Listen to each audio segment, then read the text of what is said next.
యాదయ్య స్వగ్రామమైన చింతలపేట గ్రామానికి తను విచ్చేసింది. అభివృద్ధి కార్యక్రమాల కోసం తను చేవల నుంచి సిద్ధులూరు వైపు చింతలపేట గ్రామానికి విచ్చేసిన తరుణంలో బీజేపీ నాయకులమందరం తనకు ఒక వినతి పత్రంగా నవాబుపేట్ మండలంలో ప్రధానంగా సమస్యలు ఏమున్నాయంటే మైతాబ్ ఖాన్ గూడ నుంచి ఎక్మాండి బంగారు మైసమ్మ టెంపుల్ వరకు అధ్వానమైన రోడ్లు. ఎలాంటి రోడ్లు అంటే గుంతలమయమైన రోడ్లు. ఈ వికారాబాద్ జిల్లా నవాబుపేట్ మండలంలో వ్యవసాయ రైతులు ఎక్కువగా పంటలు పండించే వాళ్ళు ఉంటారు. అదే రోడ్లు అధ్వానమైన రోడ్లు ఉన్నాయి. ఈవెన్ స్కూళ్ళకు వెళ్ళే విద్యార్థులకు కానీ రైతులకు కానీ చాలా ఇబ్బందికరంగా ఉంది. ఈ సమస్యల కోసం ఈరోజు మంత్రి సీతక్కను కలుద్దామని చెప్పేసి బీజేపీ నాయకులం ఒక వినతి పత్రం ఇద్దామనుకుంటే అధ్వానంగా పోలీసులు బీజేపీ నాయకులను అరెస్ట్ చేసి వికారాబాద్ పోలీస్ స్టేషన్ తీసుకుని వెళ్ళి ఒక 5 గంటల పాటు మంత్రి సీతక్క గారు రావడం అనేది జరిగింది. ఆ విషయం తెలుసుకొని మేము బీజేపీ నాయకులం అందరము ఒక వినతి పత్రం ఎవరికి మంత్రి సీతక్క గారికి వినతి పత్రం ఇద్దామని. ఎందుకోసం మంత్రి సీతక్క గారికి ఇద్దామనుకున్నామంటే మా స్థానికంగా ఉన్న ఎమ్మెల్యే కాళే యాదయ్య గారు ఏ రోజు కూడా ప్రజల కోసం లేడు. 3 మాటలు గెలిచిండు ఆయన. ఫస్ట్ కాంగ్రెస్లో గెలిచిండు, 6 నెలలు కూడా 2 ఏళ్ళు కూడా ఉన్నాడో లేడో. ఏ పార్టీ రూలింగ్ ఉంటే ఆ పార్టీలోకి పోతాడు. ఎందుకోసం పోతాడు? ఆయన సొంత లాభాల కోసం. కాబట్టి మేము ఆయనకి ఇయ్యదలుచుకోలేము వినతి పత్రం. ఎందుకంటే మాకు పనులు కావు. సీతక్క గారు వస్తున్నారు అంటే మేము సీతక్క గారిని ఎన్నో ఊహలు ఉంచుకున్నాం. సీతక్క గారు అట్లా చేస్తారు ఇట్లా చేస్తారా, ఆమెకి ఇస్తామని చెప్పి వినతి పత్రం ఇస్తామని వచ్చినాం. ఈడికి వచ్చేటాకల్లా చూస్తే సీతక్క గారికి ఇస్తామంటే కూడా పోలీసులను అడ్డం పెట్టిరు మాకు. అక్క సీతక్క గారు మీరు ఒకటే విషయం తెలుసుకోవాలి. మీరు మంత్రి తర్వాత ఫస్ట్ మాకు అక్క. ఇప్పుడు తెలంగాణకు మీరు అక్క అయ్యారు. ఇప్పుడు మీరు ఈ చేవెళ్ళ నుంచి ఇక్కడ నుంచి వచ్చే బాధలు శంకర్పల్లి నుంచి మైతాబ్ ఖాన్ కూడా మోమిన్పేటకి వెళ్ళి ఒకసారి తిరిగినండి అక్క. మా ప్రజల పరిస్థితి తెలుస్తుంది. మీరు ఈ రోడ్డు సాప్ రోడ్లల్లా టాప్ గేర్ వేసుకొని ఉయ్ అనుకుంటూ వస్తే మీకు ఏం తెలుస్తుంది అక్క మా బాధలు మా పరిస్థితులు. మా తాన గడ్డం స్పీకర్ గారు ఉన్నారు ప్రసాద్ కుమార్ గారు. ఆయన పెద్ద మనిషి అని చెప్పి మాత వికారాబాద్లో ఓట్లు వేసి మొన్న గెలిపించారు. ఇంతకుముందు ఉన్న టీఆర్ఎస్ గదేదరని ఆయన బాధ. దాంతో ఎందుకు ప్రసాద్ కుమార్ గారు వస్తే మంచిగా అవుతా అని చెప్పి ఓట్లు వేసుకున్నారు మా వికారాబాద్ ప్రజలము. ఇప్పుడు ఈయన వచ్చినాక కూడా మాకు అదే పరిస్థితి ఉన్నది. నువ్వు వస్తేనా ఇంత సాల అయితే అని చెప్పి నీకు ఇద్దామని వస్తే ఈ రోజు కూడా అదే పరిస్థితి ఉంది.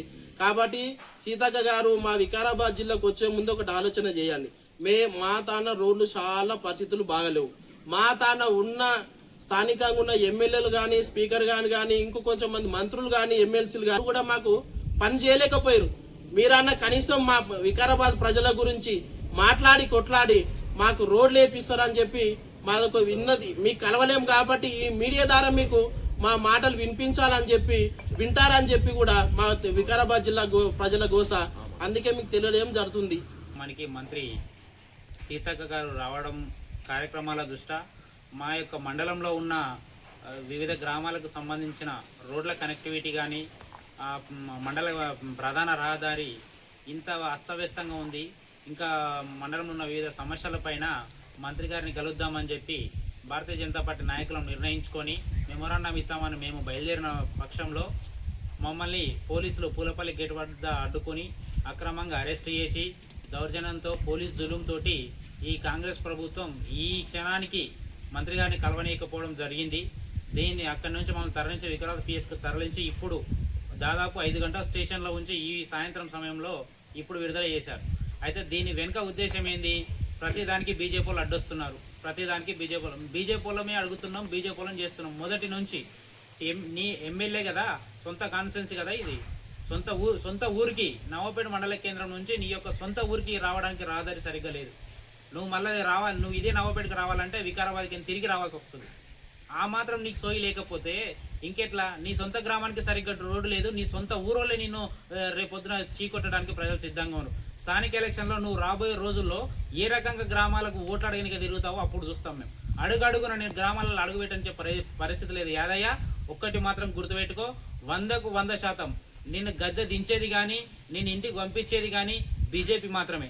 ఈరోజు మమ్మల్ని చూసి బీఆర్ఎస్ నాయకులు కొంతమంది నాయకులు దొంగసాటుగా ఎట్లా బీజేపీలకు ఏడ పేరు వస్తుందో ప్రతి దాంట్లో బీజేపీలు ముందున్నారు, మాకెందుకు పేరు రాదని చెప్పి వాళ్ళు 10 ఏళ్ళ నుండి వాళ్ళు మలిపింది ఏమి లేదు. వాళ్ళు సరిగ్గా ఉండుంటే ఈ రోడ్ల దుస్థితి ఇది కాదు. సరే వాళ్ళు చేసిన పొరపాటును వాళ్ళు మర్చిపోయి ఈరోజు మంత్రి పర్యటన ఏమో ఈ రోడ్లో ఉంటే వాళ్ళు చేసే ధర్నా మెయిన్ రోడ్లో. అంటే అక్కడ వీళ్ళకి సంబంధం లేదు. ఎందుకు వాళ్ళు ఇంకోటి వాళ్ళ స్టేషన్లో పోలీసు వాళ్ళు లేరు, ఎవరు లేదు. చూసి వాళ్ళు ఎట్లా అంటే మనం ఎవరు పట్టుకోవడం, మేము ఏం చేసినా నడుస్తుంది అనే ఉద్దేశంతో వాళ్ళు ఏదో మన చావు తప్పి కనులోట పోయినట్టు ఆ రకంగా వాళ్ళు ధర్నాలు చేసి మేము చేసినాం అని చెప్పుకునే ప్రకటనలు వాళ్ళు చేస్తున్నారు. సరే, ఇదంతా పక్కకెడితే రాబోయే రోజుల్లో స్థానిక ఎలక్షన్లు కొద్ది రోజులు వస్తున్నాయి, ఎంపీటీసీ జెడ్పీటీసీ ఎలక్షన్. ఈ ఎలక్షన్లో ప్రతి ఒక్కరికి ప్రజలారా మీకోసము కొట్లాడేది బీజేపీ మాత్రమే. మీకు నరేంద్ర మోడీ ఏం చేస్తున్నారని మీకు తెలుసు. గ్రామాలలో సీసీ రోడ్లు కానీ వివిధ అభివృద్ధి కార్యక్రమాలు కానీ ప్రతి ఒక్కటి మీ వరకు చేరుతుందని ప్రతి ఒక్కరు తెలుసు. మా కార్యకర్తలు కూడా మస్తు కృషి చేస్తారు. దీన్ని దృష్టిలో పెట్టుకొని మీకోసం ప్రాణాలు అర్పించడానికి కూడా బీజేపీ కార్యకర్తలు సిద్ధం. మీరు సాయంత్రం కాలం సమయంలో కానీ ఉదయం సమయంలో కానీ మీరు రైతులు పొలాలకు వెళ్తారు. పొలాలకు వెళ్ళడం ఆ రోడ్లు సరిగా లేవు. ఎంతమంది యాక్సిడెంట్లు అయితే చనిపోతారు, ఎంతమంది బండ్ల మీకని కింద పడుతారు. ఇది ముందే వర్షాకాలం, ఏ గుంతల నీళ్లుంటే అది గుంతుందా రోడ్డు ఉందా ఏం తెలియని పరిస్థితి. ఇట్లాంటి దుస్థితిలో ఉన్నప్పుడు ప్రజలు కూడా అన్ని రకాలుగా ఆలోచన చేసి రాబోయే రోజుల్లో భారతీయ జనతా పార్టీని గెలిపిస్తే ఇట్లాంటి రోడ్ల దుస్థితి మనకు రాబోయే రోజుల్లో ఉండదు. అంటే అది ఓటు అనేది ప్రజల చేతిలో ఉంటుంది. కాబట్టి స్థానిక ఎలక్షన్లో బీజేపీ బలపరిచే అభ్యర్థులకు ఓట్లేసి గెలిపిస్తే ఎమ్మెల్యే యాదయ్య కాదు, రేపొద్దున సీఎం రేవంత్ రెడ్డి కూడా నవపేట మండలంలో ఏం చేయలేని పరిస్థితి. ఎందుకంటే మనకు దేశానికి మోడీ ఉండు, మనకు చేవేళ్లకు ఎంపీ కొండ విశ్వేశ్వరరెడ్డి ఉండు, మన చేవెళ్ళ నియోజకవర్గానికి ఎమ్మెల్యే రత్నమన్న ఉండు, మాజీ ఎమ్మెల్యే రత్నమన్న ఉండు. అంటే ఇట్లాంటి నాయకులు ఉన్నంతసేపు మనకి ఇంకా బాగా వాళ్ళు సపోర్ట్ చేస్తారు. కాబట్టి దీన్ని మనం ఇదే రకంగా మీ యొక్క ఓటు ఆయుధంతో వాళ్ళని ఎప్పుడైతే ఓడిస్తామో 100కు 100% మీరు కోరుకున్న ప్రజాప్రభుత్వం ఏదో మేము చూపెడతాం. భారత్ మాతాకి జై. నమస్కారం. మీకు అందరికి తెలుసు, గత కొన్ని రోజులుగా బీజేపీ ఇక్కడ ఉన్న నవపేట మండల కేంద్రంలో కానీ ఇంకా గ్రామాలలో కానీ ఉన్న సమస్యల మీద, రోడ్ల దుస్థితి పైన ఎన్నో విధాలుగా మేము ప్రజల తరపున కొట్లాడుతున్నాం. ఇవాళ మా మండల కేంద్రంలో, మా నవపేట మండలం ఎమ్మెల్యే యాదయ్య గారి సొంత గ్రామం చించల్పేట గ్రామానికి అభివృద్ధి పనుల కోరము మన మంత్రి గారు సీతక్క గారు విచ్చేయడం జరుగుతుందని చెప్పేసి తెలుసుకొని మేము వారికి మా మండలంలో ఉన్న సమస్యల గురించి వినతి పత్రం ఇచ్చేద్దామని అనుకున్నాం. ఎందుకంటే మేము గతంలో కూడా చాలాసార్లు ఎమ్మెల్యే గారి దృష్టికి తీసుకెళ్ళడం జరిగింది, ధర్నా చేయడం జరిగింది, చాలాసార్లు ప్రెస్ మీట్ పెట్టి చెప్పడం జరిగింది. మీడియా సోదరులకు పత్రికా రూపంగా కూడా మేము ఈ అభివృద్ధి పైన చాలా విధాలుగా మాట్లాడడం జరిగింది. కానీ ఎన్నిసార్లు మాట్లాడినా కూడా అభివృద్ధి మాత్రం శూన్యంగా కనిపిస్తున్నది. ఎమ్మెల్యే గారు ఒకటే చెప్తారు, నేను ఈ ప్రాంత అభివృద్ధి కొరకే నేను అధికార పార్టీలో చేరుతున్నా అని చెప్పేసి గతంలో కూడా చేయడం జరిగింది. మళ్ళీ ఈసారి కూడా టీఆర్ఎస్లో గెలిచి కాంగ్రెస్లకు అధికారంలో ఉంటే అభివృద్ధి కోసం పోతున్నా అని చెప్పేసి పోవడం జరిగింది. కానీ మీరు అభివృద్ధి పేరుతో మీరు పార్టీలు మారుతున్నారు తప్ప మీ సొంత మండలమైన నవపేట మండలానికి మీరు చేసింది ఏం లేదు. కాబట్టి మేము బీజేపీ తరఫున ప్రతిసారి కొట్లాడుతూనే ఉన్నాం. ఈరోజు కూడా మేము మీ ఎమ్మెల్యే గారు చేయట్లేదు కాబట్టి కనీసం మంత్రి గారికి చెప్తేనే కూడా ఇక్కడ పనులు ఏమైనా అయితాయేమో, మా గ్రామాల అభివృద్ధి చెందుతాయేమో, మా రోడ్లు బాగుపడతాయేమో అని చెప్పేసి మేము వాళ్ళని కలిసి మా యొక్క గోసా మేము వివరిద్దాం అనుకున్నాం. కానీ మమ్మల్ని పొద్దుగల్లా 6 గంటల నుంచి రాత్రి నుంచి ముందస్తు అరెస్టులు, మా కార్యకర్తలు ఎక్కడెక్కడ అరెస్ట్ చేసిరు, ఇంటి హౌస్ అరెస్ట్ చేసిరు, ప్రివెంటివ్ అరెస్ట్ తీసుకున్నారు. దొంగల్లాగా పొద్దుగాల 6 గంటలకు 5 గంటలకే ఇళ్లకి వెళ్ళి తీసుకొచ్చారు. అయినా కూడా ఇవాళ మేము 40-50 మందితోటి ఖచ్చితంగా ఇవాళ మంత్రిని కలవాలి అని చెప్పేసి మేము పులపల్లి గేట్ వద్దకు చేరుకున్నాము.